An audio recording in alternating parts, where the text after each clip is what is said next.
Hello friends, स्वागत है आपके अपने YouTube channel English coaching classes में। आज की क्लास में दोस्तों मैं आपको जो है सीटेट एग्जाम 2024 के लिए, जिसका एग्जाम दोस्तों 7 जुलाई को प्रस्तावित है, यानी कि दोस्तों 7 जुलाई को आपका एग्जाम हो जाएगा। आज की क्लास में दोस्तों हम आपको एक प्रीवियस ईयर क्वेश्चन पेपर लाए हैं, जिसका एग्जाम दोस्तों 31/1/2021 को हुआ था। और इसमें दोस्तों आज हम आपको हिंदी का 30 प्रश्न में 30 प्रश्न कराएंगे। और जब भी आप इस क्लास को देख पा रहे होंगे, इस मॉक टेस्ट को दोस्तों दीजिए और देखिए कि इन हिंदी के 30 प्रश्नों में आपके कितने प्रश्न सही होते हैं। दोस्तों हम देखना चाहते हैं कि अभी तक आप लोगों ने कितनी अच्छी तैयारी की है।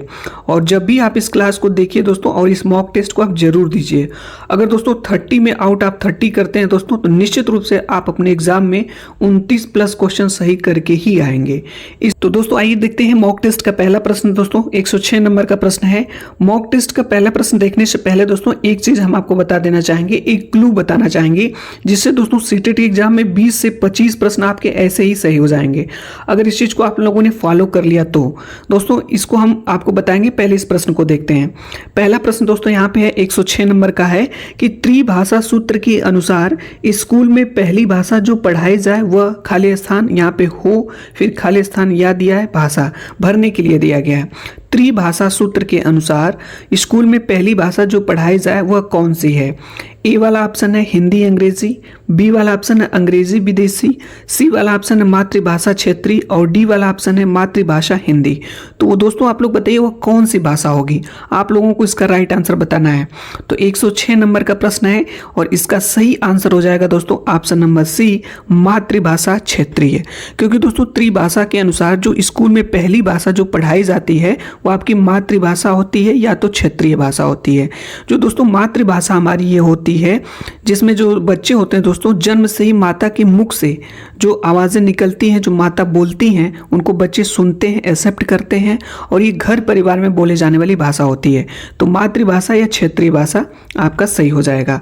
आगे चलते हैं दोस्तों। अगला प्रश्न है, सभी प्रश्न आपके लिए महत्वपूर्ण है। हाँ, क्लू दोस्तों हम आपको बताना चाहेंगे कि सीटेट के प्रश्नों को दोस्तों पढ़ते समय आपको जो प्रश्न होंगे उनको अच्छे से पढ़ना है और ऑप्शंस को भी पढ़ना है, कोई जल्दबाजी नहीं करना है। अक्सर करके दोस्तों 100 में से 80-90% लोग ऐसा ही करते हैं, प्रश्न को दोस्तों ध्यान से नहीं पढ़ते हैं, ऑप्शंस को भी नहीं पढ़ते हैं, और इसीलिए दोस्तों वो प्रश्न को गलत कर देते हैं।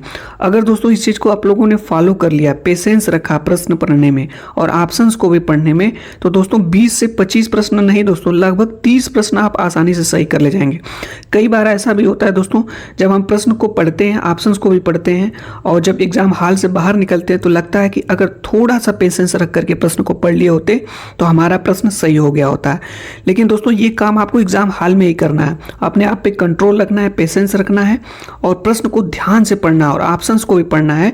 तब जाकर के दोस्तों उसमें से 4 ऑप्शंस में से एक ऑप्शन आपको सही सेलेक्ट आपको टिक करना है। ठीक है, तो चलिए दोस्तों 107 नंबर का प्रश्न देखते हैं। हमारे साथ इन प्रश्नों को पढ़िए कि व्याकरण पढ़ पाने की आगमन विधि खाली स्थान पर सर्वाधिक बल देती है। व्याकरण पढ़ पाने की आगमन विधि पर सर्वाधिक बल देती है। ए उदाहरणों पर, बी मानकता पर, सी नियमों पर, डी परिभाषा पर। इसका राइट आंसर आप लोग बताइएगा क्या होगा। तो इसका राइट आंसर हो जाएगा दोस्तों ऑप्शन नंबर ए, यानी कि उदाहरणों पर। दोस्तों जो हम आपको बता देना चाहेंगे, जो आगमन विधि होती है, आगमन विधि में सर्वप्रथम उदाहरण पेश किया जाता है, इसके बाद नियम। यानी आगमन विधि में देखिए दोस्तों, अगर आपको नहीं याद है तो हम आपको बता देना चाहेंगे। आगमन में देखिए ये किससे लिखा गया, आ से, तो आ में ये क्या है, ऊ से क्या हो जाएगा, उदाहरण। तो सबसे पहले इसमें क्या प्रस्तुत किया जाएगा, उदाहरण। इसके बाद नियम प्रस्तुत किया जाता है। तो आगमन विधि में उदाहरण, उसके बाद आपका नियम होता है। ठीक है, इसलिए इसका राइट आंसर हो जाएगा ऑप्शन नंबर ए। जब भी आगमन विधि आए तो सबसे पहले उदाहरण। आगे चलते हैं दोस्तों। अगला प्रश्न, जितने भी प्रश्न दोस्तों हैं सभी महत्वपूर्ण है। 2 प्रश्न कराए हैं, 2 प्रश्न में आपके कितने सही हुए आप अपना असेसमेंट करते चलिए दोस्तों। अब यहाँ पे 108 नंबर का प्रश्न है। पूछा गया है कि भाषा के संदर्भ में संचार माध्यमों का प्रयोग न केवल सामाजिक संवेदनाएं विकसित करता है बल्कि खाली स्थान को समझने में मदद करता है। भाषा के संदर्भ में संचार माध्यमों का प्रयोग न केवल सामाजिक संवेदनाएं विकसित करता है बल्कि खाली स्थान को समझने में मदद करता है। ए, विभिन्न माध्यमों के उपयोग। बी, विभिन्न माध्यमों की आर्थिक स्थिति। सी, विभिन्न माध्यमों की जानकारी। और डी, विभिन्न माध्यमों में प्रयुक्त भाषा। इसका राइट आंसर आप लोग बताइए, इसका सही आंसर क्या होगा? तो इसका राइट आंसर हो जाएगा ऑप्शन नंबर आपका डी, विभिन्न माध्यमों में प्रयुक्त भाषा। नेक्स्ट अगला प्रश्न हमारा है कि कहानियों की विभिन्न शैलियों पर की गई चर्चा बच्चों को खालिस्तान में मदद करती है। कहानियों की विभिन्न शैलियों पर की गई चर्चा बच्चों को मदद करती है। किसमें? ए वाला ऑप्शन कहानी के तत्वों को याद करने में। बी वाला ऑप्शन कहानियों की कमियां बताने में। सी, व्याकरण समझने में। और डी, कहानियां रचने में। एक क्लू दोस्तों और हम आपको बताना चाहेंगे इस प्रश्न के माध्यम से, ध्यान से सुनिएगा आप लोग। देखिए दोस्तों, हमेशा आपको सीटेट में जो ऑप्शंस दिए जाएंगे 4 ऑप्शन, उनमें कुछ ऑप्शन जो होंगे पॉजिटिव होंगे और कुछ ऑप्शन आपके नेगेटिव होंगे। और हमेशा दोस्तों आपको एक पॉजिटिव आंसर ही सिलेक्ट करना है, इस बात का विशेष ध्यान देना आपको, ठीक है। आप ही लोग बताइए इन 4 ऑप्शंस में से कौन सा ऑप्शन सही होगा। तो इसका राइट आंसर दोस्तों हो जाएगा ऑप्शन नंबर डी, यानी कहानियां रचने में। देखिए दोस्तों, ए वाला ऑप्शन जो दिया है याद करने में, ये तो होगा ही नहीं। कमियां बताना नेगेटिव ऑप्शन ए भी नहीं होगा। व्याकरण समझने हो सकता था, लेकिन उससे बेस्ट ऑप्शन है कहानियां रचने में। अगला प्रश्न है 110 नंबर का, संदर्भ में व्याकरण किस पर बल देता है? संदर्भ में व्याकरण किस पर बल देता है? ए वाला ऑप्शन है पाठ के अंत में दिए गए समस्त भाषा अभ्यास को पूर्ण करवाने में। बी, पाठ पढ़ाते समय प्रसंगवश आने वाले व्याकरणिक बिंदुओं को स्पष्ट करने पर। सी, पाठ के अंत में समस्त व्याकरणिक बिंदुओं को स्पष्ट करने पर। और डी, पाठ के दौरान आए समस्त व्याकरणिक बिंदुओं को परिभाषा बताने पर। इसका राइट आंसर आप लोग बताइएगा, संदर्भ में व्याकरण किस पर बल देता है? तो इसका राइट आंसर हो जाएगा ऑप्शन नंबर बी, यानी कि पाठ पढ़ाते समय प्रसंगवश आने वाले व्याकरणिक बिंदुओं को स्पष्ट करने पर।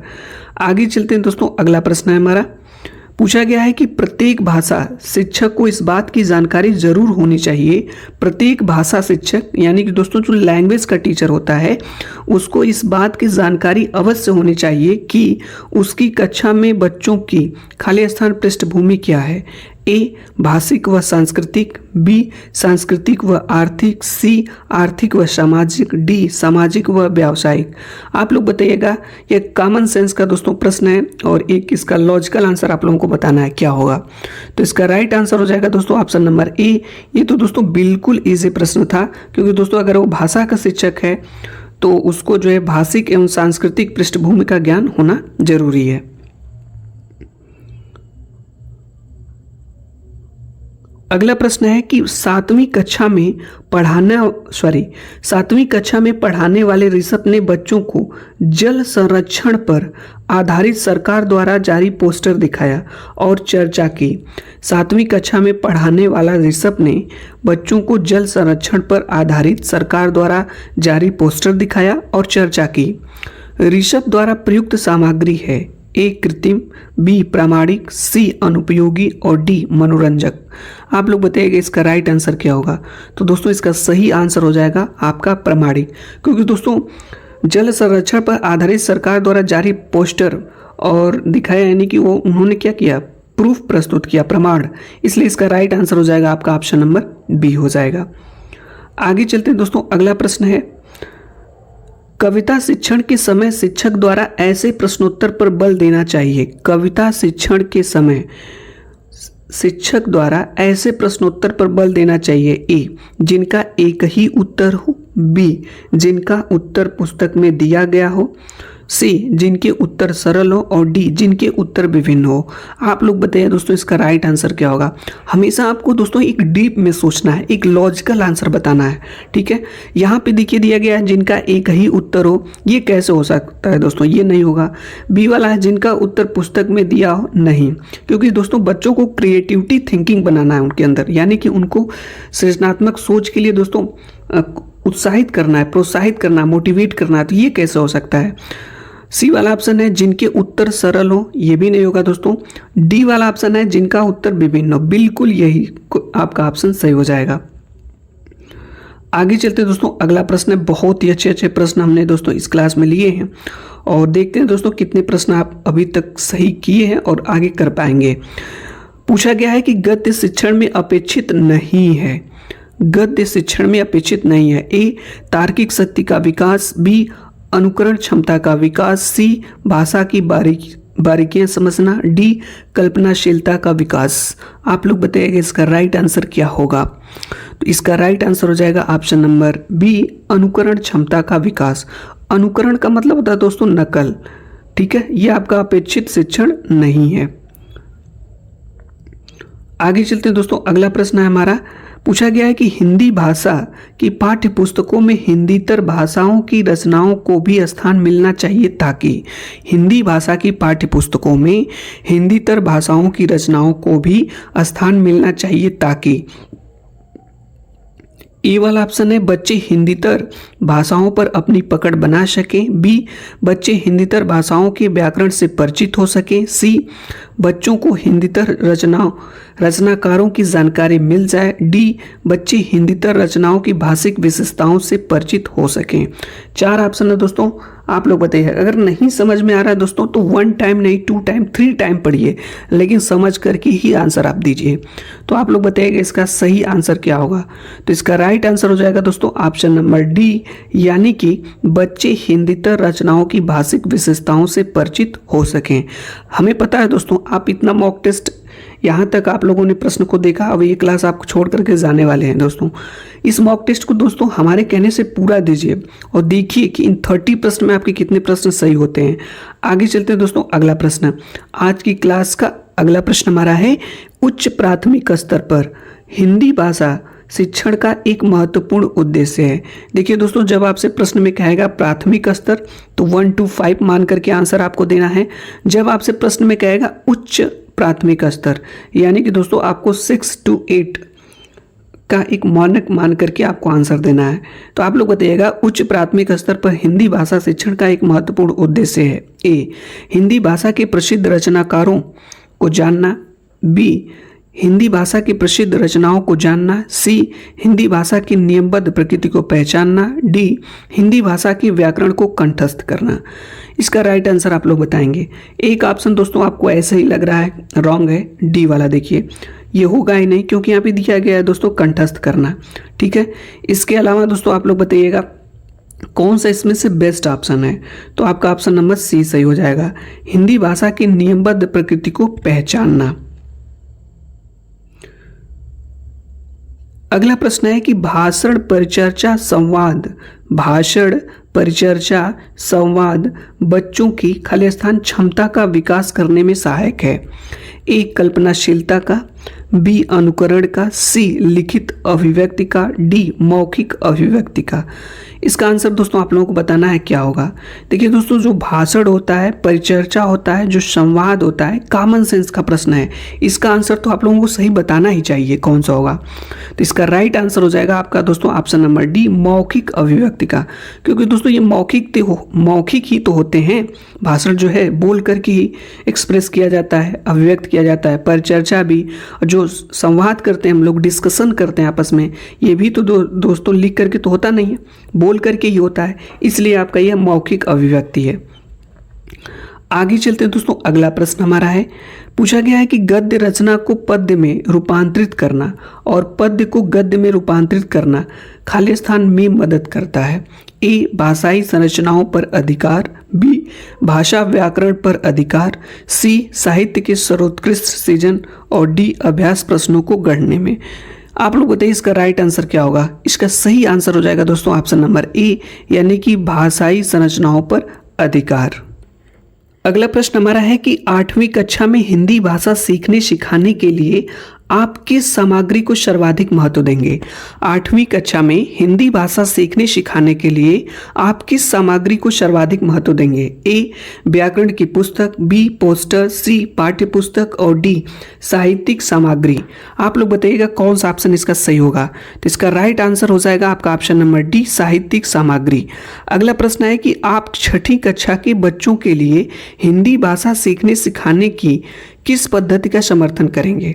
आप 6ठी कक्षा के बच्चों के लिए हिंदी भाषा सीखने सिखाने की किस पद्धति का समर्थन करेंगे?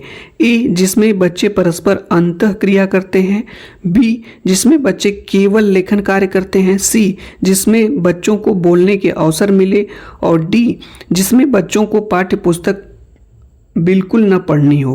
तो दोस्तों जो नेगेटिव आंसर आप पहले हटा दीजिए, बिल्कुल न पढ़नी हो, ये तो होगा ही नहीं। बी वाला ऑप्शन है जिसमें बच्चे केवल वाले ऑप्शन होंगे ही नहीं। उसके बाद जो दो ऑप्शन आपके पास दोस्तों बचा है, इसमें भी सबसे बेस्ट ऑप्शन है दोस्तों ए वाला, यानी कि जिसमें बच्चे परस्पर अंतःक्रिया करते हैं। यही आंसर आपका सही हो जाएगा।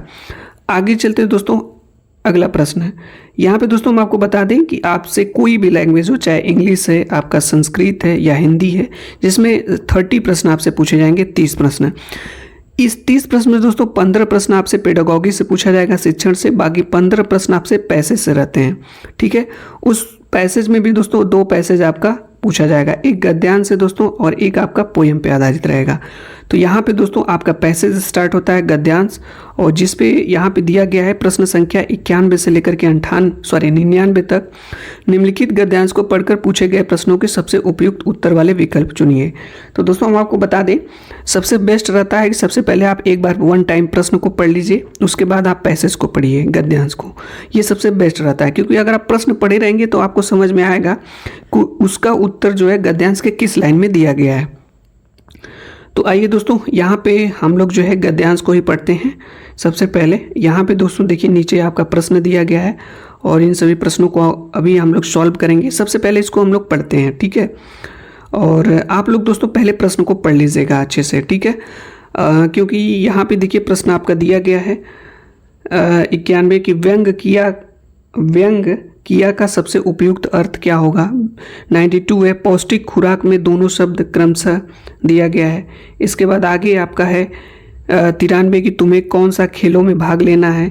इसके बाद 94 है। तो सबसे पहले दोस्तों प्रश्न को आप पढ़ लीजिएगा अच्छे से, उसके बाद ही आप आंसर देंगे, ठीक है, क्योंकि समझने में आपके लिए आसानी रहेगी। तो हम सबसे पहले पैसेज को पढ़ते हैं हम लोग, ठीक है।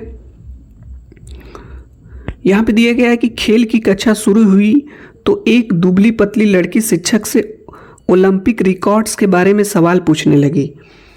इस पर कक्षा में सभी छात्र हंस पड़े। 4 साल की उम्र में ही उसे पोलियो हो गया था। शिक्षक ने भी व्यंग किया, तुम खेलों के बारे में जानकर क्या करोगी? तुम तो ठीक से खड़ी भी नहीं हो सकती, फिर ओलंपिक से तुम्हारा क्या मतलब? तुम्हें कौन सा खेलों में भाग लेना है जो यह सब जानना चाहती हो? उदास होकर लड़की चुपचाप बैठ गई। सारी क्लास उस पर देर तक हंसती रही। घर जाकर उसने माँ से पूछा, क्या मैं दुनिया की सबसे तेज धावक बन सकती हूँ? बहुत ही बेहतरीन पैसेज है दोस्तों, इसको पढ़िए और इससे कुछ न कुछ चीज़ें दोस्तों हम लोगों को जीवन में सीखने को मिलेंगी। घर जाकर के माँ से पूछती है कि क्या मैं दुनिया की सबसे तेज धावक बन सकती हूँ। उसकी माँ ने उसे प्रेरित किया और कहा, तुम कुछ भी कर सकती हो, इस संसार में नामुमकिन कुछ भी नहीं है। बहुत ही बेहतरीन लाइन दोस्तों लिखी गई है कि तुम कुछ भी कर सकती हो इस संसार में नामुमकिन कुछ भी नहीं है। सच बात है दोस्तों, इस संसार में नामुमकिन कुछ भी नहीं है, क्योंकि एक वर्ड है इंग्लिश का दोस्तों impossible word says that I am possible मतलब मैं संभव हूँ। इसलिए दोस्तों इस दुनिया में कुछ भी जो है असंभव नहीं है। आगे देखते हैं दोस्तों, यहाँ पे अगले दिन जब वो खेल पीरियड में उसे बाकी बच्चों से अलग बिठाया गया तो उसने कुछ सोचकर बैसाखियाँ संभाली और दृढ़ निश्चय के साथ बोली, सर याद रखिएगा, अगर लगन सच्ची और इरादे बुलंद हों तो सब कुछ संभव है। सभी ने इसे भी मजाक में लिया और उसकी बात पर ठहाका लगाया। अब वह लड़की तेज चलने के अभ्यास में जुट गई। वह कोच की सलाह पर अमल करने लगी और अच्छी और पौष्टिक खुराक लेने लगी। कुछ कुछ दिनों में उसने अच्छी तरह चलना फिर दौड़ना सीख लिया। उसके बाद वह छोटी मोटी दौड़ में हिस्सा लेने लगी। अब कई लोग उसकी मदद के लिए आगे आने लगे। वे उसका उत्साह बढ़ाते, उसके हौसले बुलंद होने लगे। उसने 1960 के ओलंपिक में 100 मीटर, 200 मीटर, 100 मीटर, 200 मीटर और 4x100 यानी 4x100 रिले में वर्ल्ड रिकॉर्ड बनाकर सबको आश्चर्यचकित कर दिया। ओलंपिक में इतिहास रचने वाली वह बालिका भी अमेरिका की प्रसिद्ध विल्मा रुडोल्फ है। दोस्तों यह जो पैसेज है गद्यांश, ये पैसेज नहीं है, हमें कुछ सीख देता है हमारे जीवन के लिए। तो इस पैसेज पे दोस्तों कुछ आधारित प्रश्न हैं और इसके उत्तर आपको देने हैं। चलिए दोस्तों, इन प्रश्नों के आप आंसर्स बताएंगे क्या होगा। पहला प्रश्न है दोस्तों कि व्यंग किया का सबसे उपयुक्त अर्थ होगा। व्यंग करना दोस्तों क्या होता है, आप लोग बताइएगा। तो इसका राइट आंसर हो जाएगा दोस्तों ऑप्शन नंबर बी, यानी कि ताना मारा। 92 नंबर का प्रश्न है कि पौष्टिक खुराक में दोनों शब्द हैं क्रमशः। दोनों शब्द किस प्रकार के हैं, तद्भव है, तत्सम है, या देशज है, या विदेशज। आप लोग बताइएगा कौन सा ऑप्शन इसका सही होगा। तो इसका भी राइट आंसर हो जाएगा दोस्तों ऑप्शन नंबर बी, तत्सम और आगत। दोनों शब्द आपका, यानी कि पौष्टिक खुराक में दोनों शब्द, पहला तत्सम है, दूसरा आगत है। आगे चलते हैं दोस्तों, अगला प्रश्न हमारा है यहाँ पे 93 नंबर का कि तुम्हें कौन सा खेलों में भाग लेना है। खाली स्थान भावार्थ की दृष्टि से देखें तो उपर्युक्त वाक्य है। उपर्युक्त वाक्य किस प्रकार का है, आप लोग बताइएगा। तो इसका राइट आंसर हो जाएगा दोस्तों ऑप्शन नंबर सी, निषेधार्थक वाक्य। यानी कि अगला प्रश्न है कि लड़की के सवाल पूछने पर छात्र हंस पड़े क्योंकि लड़की। 4 ऑप्शन है दोस्तों, आप लोग बताइएगा इसका राइट आंसर क्या होगा। तो इसका सही आंसर हो जाएगा ऑप्शन नंबर डी, खेल नहीं सकती थी। अगला प्रश्न हमारा है कि आपके विचार से लड़की को सफलता की सबसे बड़ी प्रेरणा किसने दी। बहुत ही अच्छा प्रश्न दोस्तों। आपके विचार से लड़की को सफलता की सबसे बड़ी प्रेरणा किसने दी। अभी दोस्तों हम लोगों ने गद्यांश ऊपर पढ़ा है, उसमें सीधी सी बात वहाँ पे लिखी गई है। तो इसका राइट आंसर हो जाएगा आपका ऑप्शन नंबर ए, उसकी माँ ने। आगे चलते हैं दोस्तों, अगला प्रश्न है और जितने भी प्रश्न दोस्तों सभी महत्वपूर्ण हैं। पूछा गया है कि शिक्षक के उत्तर से उसके बारे में धारणा बनती है कि वह। शिक्षक के उत्तर से उसके बारे में धारणा बनती है कि वह ए कठोर था, बी हितैषी था, सी सत्यवादी था, डी प्रेरक था। इसका राइट आंसर आप लोग बताना है। ऑप्शन नंबर ए हो जाएगा, कठोर था। अगला प्रश्न हमारा है कि लड़की के अनुसार सब कुछ संभव है यदि हो। लड़की के अनुसार सब कुछ संभव हो यदि हो। एक कठोर परिश्रम और सबल शरीर, बी बुलंद हौसला और ईश्वर की कृपा, सी सच्ची प्रेरणा और अच्छा प्रशिक्षक, डी सच्ची लगन और ऊंचा इरादा। आप लोग बताइएगा इसका राइट आंसर क्या होगा। तो इसका राइट आंसर हो जाएगा सच्ची लगन और ऊंचा इरादा। आगे चलते दोस्तों, अगला प्रश्न हमारा है, पूछा गया है कि गद्यांश में निहित मुख्य संदेश है। गद्यांश में निहित मुख्य संदेश है। इसका राइट आंसर आप लोग बताइएगा क्या होगा। ए वाला ही हो जाएगा, सफलता के लिए लगन और परिश्रम आवश्यक है। ये सब चीज़ें दोस्तों हमारे जीवन और आपके जीवन पे भी लागू होती हैं। अगर हम सच्ची लगन और ऊंचे इरादे से दोस्तों किसी काम को करें तो वो काम हमारे लिए आसान हो जाता है। आगे चलते हैं दोस्तों, आश्चर्यचकित का विग्रह होगा। आश्चर्यचकित का विग्रह होगा, आप लोग बताइएगा। ऑप्शन नंबर ए हो जाएगा, आश्चर्य से चकित। तो दोस्तों ये प्रश्न थे और यहाँ पे दोस्तों आपका पोएम पे आधारित एक और पैसेज है जो दिया गया है और यहाँ पे इस पैसेज को भी हम लोग पढ़ते हैं जिसपे 100 से लेकर के 105 तक निम्नलिखित काव्यांश को पढ़कर पूछे गए प्रश्नों की सबसे उपयुक्त उत्तर वाले विकल्प को चुनिए। आइए इस पोएम को दोस्तों पढ़ते हैं हम लोग। दिशाएं निमंत्रण मुझे दे रही हैं, सफलता का यह द्वार मेरे लिए है। न अवरोध कोई, न बाधा कहीं है, न संदेह कोई, न व्यवधान कोई। अटल एक विश्वास मन में भरा है, नहीं पथ डगर आज अनजान कोई। हृदय में कहीं कह रहा बात कोई। आगे देखते हैं दोस्तों, बात कोई। धरा और गगन सिर्फ तेरे लिए है, नहीं कुछ यहाँ जो मुझे रोक पाए, न कोई यहाँ जो मुझे टोक पाए। अजानी हवा में बहे जा रहा हूँ, मुझे आज लगता है कि मैं वह नहीं हूँ। रही जगमगा इंद्रधनुषी दिशाएं, दिगंतर मदिर रस अलौकिक पिए हैं। तो दोस्तों यह आपकी पोयम थी और इस पे तो पहला प्रश्न दोस्तों इस पैसेज पे आधारित है कि व्याकरण की दृष्टि से इंद्रधनुषी शब्द है। व्याकरण की दृष्टि से इंद्रधनुषी शब्द है, आप लोग बताइएगा। विशेषण है, क्रिया विशेषण है, संज्ञा है, सर्वनाम है। तो इसका राइट आंसर हो जाएगा दोस्तों विशेषण है। अगला प्रश्न है कि अर्थ की दृष्टि से शेष से भिन्न शब्द को पहचानिए। चारों में दोस्तों एक दूसरे से कोई एक भिन्न है, इसको बताना आप लोगों ने, ठीक है। ए व्यवधान, बी बाधा, सी डगर और डी अवरोध। आप लोग बताइए इसका राइट आंसर क्या होगा। तो इसका सही आंसर हो जाएगा डगर। अगला प्रश्न हमारा है दोस्तों कि कविता का केंद्रीय स्वर है। कविता का केंद्रीय स्वर क्या है, आप लोग बताइए इसका राइट आंसर क्या होगा। तो इसका राइट आंसर हो जाएगा उत्साह और आत्मविश्वास। आगे चलते हैं दोस्तों। अगला प्रश्न हमारा है कि दिशाएं कवि को क्यों बुला रही हैं। ए संदेह दूर करने के लिए, बी सफलता प्राप्त करने के लिए, सी कविता पाठ करने के लिए, डी अनजान रास्तों से बचने के लिए। इसका राइट आंसर आप लोगों को बताना है क्या होगा। तो इसका राइट आंसर हो जाएगा ऑप्शन नंबर बी, सफलता प्राप्त करने के लिए। अगला प्रश्न दोस्तों क्लास का सेकेंड लास्ट क्वेश्चन, कवि को अपनी सफलता पर अटल विश्वास क्यों है। कवि को अपनी सफलता पर अटल विश्वास क्यों है। इसका राइट आंसर आप लोगों को बताएंगे क्या होगा। तो इसका सही आंसर हो जाएगा ऑप्शन नंबर सी, उसे कोई रुकावट नहीं दिखाई देती। और इस क्लास का दोस्तों अंतिम प्रश्न है, पूछा गया है कि किस